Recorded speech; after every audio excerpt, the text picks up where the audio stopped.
This is the Unregistered podcast, and I'm Thaddeus Russell. This is a show about ideas, people, and behaviors that are considered inappropriate, out of bounds, or beyond the pale.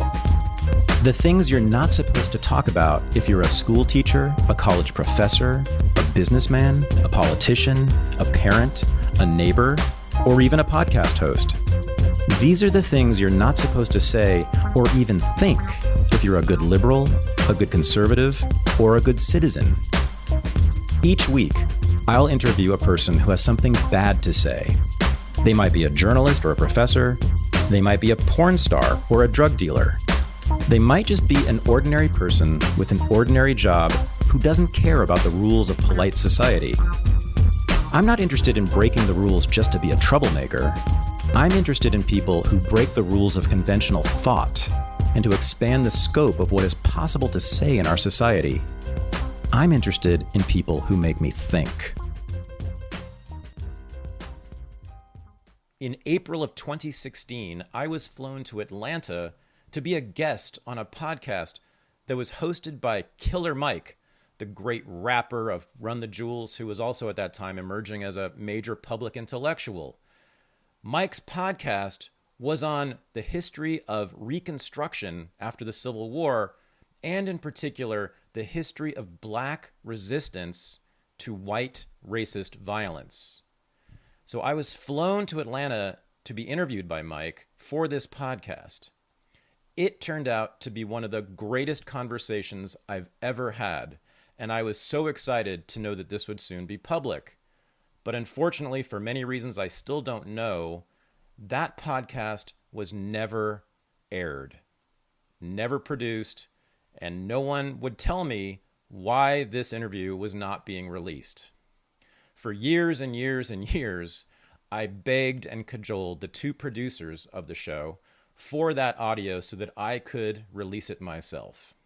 Well, finally, last week, I heard from one of the producers that I could, in fact, release that audio interview on my own show.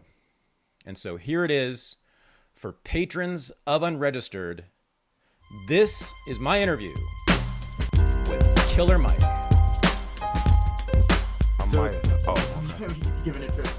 Okay, no, I was just saying Michael Render or Killer Mike, talking to people about interesting facts and historical moments during and post Reconstruction.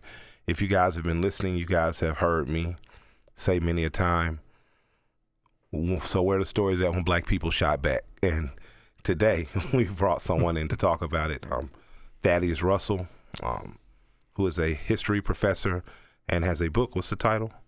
A Renegade History of the United States. And I'm going to do a lot more shutting up this time around because you're talking about the stuff that I'm really interested in. I believe that any group of people that are oppressed or enslaved or repressed at all will develop, if they don't already have it, the will to fight or the will to oppress. The human spirit doesn't lie down easily. Not always, but in this case, it was true, right? Yeah. I mean, since the beginning, since really during the Civil War, I mean, black people were fighting back with guns, with knives, with their fists. And that went on for more than 100 years, right? Yeah. I think of it as a 100-year war. Yeah. In which, we're usually taught that it was a one-sided war, that there were the white oppressors who killed a lot of black people and the black people were victims. Not true at all. Yeah. There's never a moment in that 100 years, even the depths of Jim Crow and lynching, when black people weren't fighting back and often winning, And of course, the big story of that war is that black people ultimately really won, right? After taking a lot of casualties, but they won overall, right? And that's a story that's rarely told for a lot of interesting reasons. Why? Great question, which I guess I actually asked myself.